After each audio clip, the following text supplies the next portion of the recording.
बिस्मिल्लाहिर्रहमानिर्रहीम। System of linear equations के हवाले से हमारा ये लेक्चर नंबर 8 है, कंसिस्टेंसी क्राइटेरियन। इस टॉपिक के मुताबिक इनके जो मेजर एरिया है वो क्या है? Every system of linear equations either have unique solution or have infinitely many solutions or have no solution। यानी कि जिस सिस्टम ऑफ लीनियर इक्वेशंस की बात करेंगे उनका या तो यूनिक सोल्यूशन होगा, यूनिक मींस एक कीमत, या इन्फिनिट सॉल्यूशंस होंगे तादाद वाइज, या फिर सॉल्यूशन नहीं आएगा। जिस सिस्टम का सॉल्यूशन आ सके, बेशक यूनिक हो या इन्फिनिटली मैनी हो, उसको कंसिस्टेंट सिस्टम कहते हैं। और जिस सिस्टम का सॉल्यूशन ना आ सके, सॉल्व ना किया जा सके, उसको इनकंसिस्टेंट सिस्टम कहते हैं। ये कंसिस्टेंसी क्राइटेरियन इस वक्त का जो करंट आर्टिकल है वो ये है। अब सॉल्यूशन कब नहीं होता, कब होता है, कब इन्फिनिट होते हैं, तो ये सारा कुछ अभी आपके सामने वाज़ेह हो जाएगा। ये वो सिस्टम ऑफ इक्वेशंस है जो बज़ाहिर ऐसे जब लिखा हुआ होगा तो बच्चे को जब कहा जाता है कि x माइनस 2y equal to 5, 3x plus 4y equal to 5, इस सिस्टम ऑफ इक्वेशंस को सॉल्व कर दें, इस सिस्टम ऑफ इक्वेशंस को सॉल्व कर दें, इस सिस्टम ऑफ इक्वेशंस को सॉल्व कर दें। तो बज़ाहिर ये वैसे 8th 9th क्लास में बच्चा बहुत डिटेल से काम करना सीख चुका होता है। 7th क्लास से तकरीबन 6th क्लास से ही ये काम शुरू हो चुका होता है। और बज़ाहिर ऐसे लगता है कि ये तो कोई काम ही नहीं है। जैसा कि आप देखिए, इस सिस्टम ऑफ इक्वेशंस को सॉल्व करना है तो किसी एक वेरिएबल का कोएफिशिएंट एक जैसा किया जाएगा। 1 और 2 इक्वेशन है, आप इसको 3 से मल्टीप्लाई करें ताकि x वाला कोएफिशिएंट बराबर किया जा सके, एक जैसा किया जा सके। तो जब 3 से इस इक्वेशन को 1 को 3 से मल्टीप्लाई किया तो output 3x minus 6y equal to 15। अब यहाँ पहुंच के क्या है, इस इक्वेशन जो ऊपर और नीचे वाली इक्वेशन है, इन दोनों को अब माइनस किया गया। दोनों इक्वेशंस को जब माइनस किया गया तो आपके पास ये 3x वेरिएबल कट चुका, ये दोनों मिलके हो चुके 6 और 4 10y, और यहां से आपके पास बच गया माइनस का 10। और जिस वक्त ये y की वैल्यू कैलकुलेट करेंगे तो हमारे पास आ जाएगा माइनस का 1। ये माइनस 1 आप ऊपर वाली इक्वेशंस में से 1 में लगाएं या 2 में लगाएं, जाहिर है जब ये y की कीमत माइनस का 1 आप लगाएंगे इक्वेशन नंबर फर्स्ट में, तो पोजीशन आपके पास कुछ ये हो जाएगी, ये x प्लस 2 इक्वल टू 5, और यहाँ से आपके पास x का रिजल्ट आ जाएगा x is equal to 5 minus 2 that is 3। तो x की वैल्यू आपके पास आ गई 3, और अब जो सॉल्यूशन है वो आपके पास x is equal to 3 and y is equal to minus 1। ये आपके पास सिस्टम ऑफ इक्वेशंस सॉल्व हो चुका। यानी कि ये जो इस जगह पर क्वेश्चन का सॉल्यूशन किया गया, ये हर बच्चा 7th 8th 9th 10th class का आसानी से कर सकता है। तो यहाँ ये क्या जरूरत पड़ी BS लेवल पे इसको समझाने की? तो ये जरूरत ये है, देखिए आप बिल्कुल उसी तरह का सिस्टम ऑफ इक्वेशन सामने है, ये और ये। अब बच्चा समझ रहा है ये कोई काम ही नहीं है, ये तो विद इन नो टाइम बच्चा सॉल्व कर लेगा। ये सॉल्व करें, कोएफिशिएंट एक जैसा करें, 3 इक्वेशन नंबर 1 को उसी तरह 3 से मल्टीप्लाई किया, जब रिजल्ट ये आया तो अब आप इस नीचे वाली इक्वेशंस को सब्ट्रैक्ट करेंगे तो आपके पास ये भी कट गया, ये भी कट गया और ये भी कट गया। रिजल्ट क्या है? 0 प्लस 0 या 0 इज इक्वल टू 0। क्या सॉल्यूशन मिला? सॉल्यूशन का मतलब होता है find out the values of variables involved. यहाँ पर कौन कौन से वेरिएबल इन्वॉल्व हैं? x और y।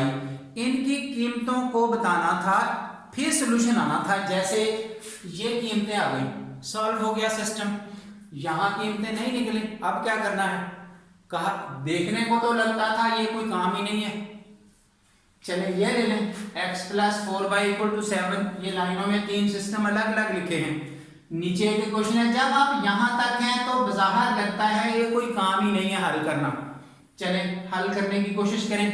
उसी तरह x का कोफिशिएंट बराबर किया, अब आप इनको माइनस करें तो रिजल्ट आपके पास क्या है, ये भी कट गया, ये भी कट गया, राइट साइड पे माइनस का 11 बचा।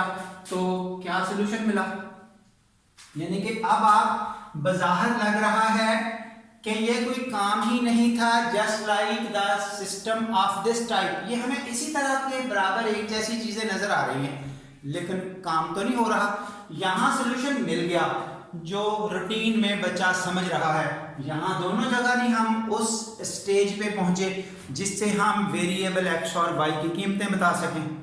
तो कुछ ना कुछ तो फिर फर्क है ना। इसको साथ सॉल्व इसलिए किया, बेशक ये 6ठी 7वीं क्लास का काम है, लेकिन जब पैरेलल हल किया जाएगा फिर ही समझ आएगा ना कि ये वजह क्या है यहाँ पर।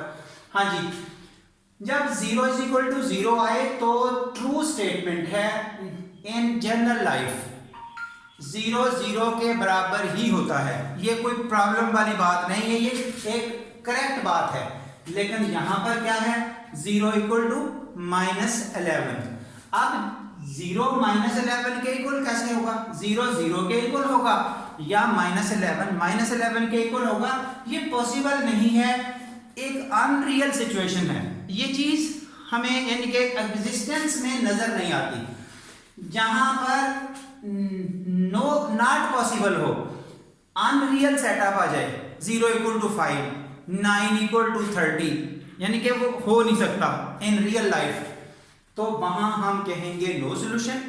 जहां पे रियल सेटअप आ जाए 0 इज इक्वल टू 0, वहां पर हम कहेंगे infinite number of solutions, infinite number of solutions.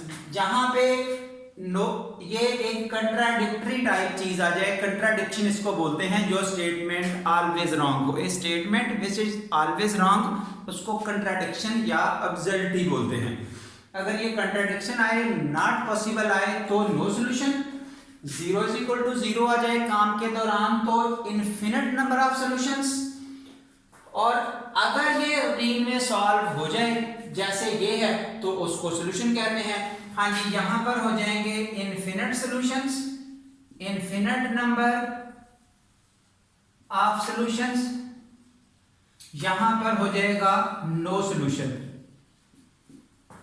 ठीक है, इस सेटअप को देखते हुए ये जो रिमार्क्स हैं ये वही लिखे हैं कि सिस्टम ऑफ इक्वेशंस किसी भी तरह का हो, 3 ऑप्शंस रखेगा, या यूनिक सॉल्यूशन आएगा जैसे ये है, या इनफिनिट नंबर ऑफ सॉल्यूशंस आएंगे, या फिर नो सॉल्यूशन आएगा। ये रिमार्क्स में यही बात लिखी है। जनरलाइज्ड पोजीशन है, 1 और 2 सॉल्यूशन है और 3 में सॉल्यूशन नहीं है। उसके बाद जो कंसिस्टेंट सिस्टम है, वो सिस्टम जिसका सॉल्यूशन आ सके, बेशक यूनिक बेशक इनफिनिट मैनी, वो कंसिस्टेंट होता है। जिसका सॉल्यूशन ना आ सके वो इनकंसिस्टेंट होता है। तो इसमें ये दोनों सिस्टम कंसिस्टेंट हैं और ये वाला सिस्टम इनकंसिस्टेंट है। अब मैं लास्ट पे छोटा सा एक हिंट दे रहा हूं जिससे बच्चे को एक हेल्पलाइन मिलेगी कि हमें देख के कैसे पता चलेगा। जो ये इक्वेशंस हैं वो एक दूसरे का मल्टीपल हैं, ये एंड पे नोट बना दिया है। अगर इक्वेशंस कंप्लीटली एक दूसरे का मल्टीपल हो, ये देखिए हमने इसको 3 से मल्टीप्लाई किया, 6x 9y 15, तो वहां इनफिनिट नंबर ऑफ सॉल्यूशंस आएंगे क्योंकि ये इक्वेशन है ही एक। जब हम इसमें से 3 कॉमन निकाल के खत्म कर देंगे तो आपको बज़ाहिर ये 2 लग रही हैं, या आपको जस्ट सिंगल इक्वेशन मिलेगी, यानी कि ये इस तरह की इक्वेशन नजर आएगी जिसमें से इनफिनिट सॉल्यूशंस कैसे आएंगे। आप एक वेरिएबल की कीमत कोई पुट करें, y की 1 तो x का जवाब मिल जाएगा, y की 2 पुट करें और जवाब मिल जाएगा। इस तरह वेरिएबल की कीमतें लगाते जाएं, आपको आंसर्स मिलते जाएंगे, इनफिनिट सॉल्यूशंस। यहाँ पर नो सॉल्यूशन। हाँ जी, ये भी बात हो रही थी, ये भी मल्टीपल ही हैं, ये भी इक्वेशंस एक दूसरे का मल्टीपल हैं, ये एंड तक मल्टीपल हैं, यहाँ लेफ्ट साइड तक मल्टीप्लीकेशन की है, राइट पर मल्टीपल नहीं किया। ये देखिए 3 से मल्टीप्लाई किया 3x, 12 बाई 21 अगर यहाँ लिख देते तो इन्फिनिट नंबर ऑफ सॉल्यूशंस होते। अगर हम यहाँ कुछ 21 छोड़ के कुछ भी लिख देंगे तो वो कंट्राडिक्शन ही आएगी। तो इस तरह से ये एक जनरल देख के ही पता चल जाएगा। और अगर वो इक्वेशंस एक दूसरे का मल्टीपल नहीं है जैसा कि ये हैं तो वहां पर यूनिक सॉल्यूशंस आ जाएंगे। तो इन चीजों को देखते हुए अभी तो ये सिंपलेस्ट वे था कंसिस्टेंट और इनकंसिस्टेंट को देखने का। इंशाल्लाह कमिंग लेक्चर्स में रैंक के थ्रू भी बताया जाएगा कि इनफिनिट सॉल्यूशंस कब होंगे, नो सॉल्यूशन कब होगा या यूनिक सॉल्यूशन कब होगा।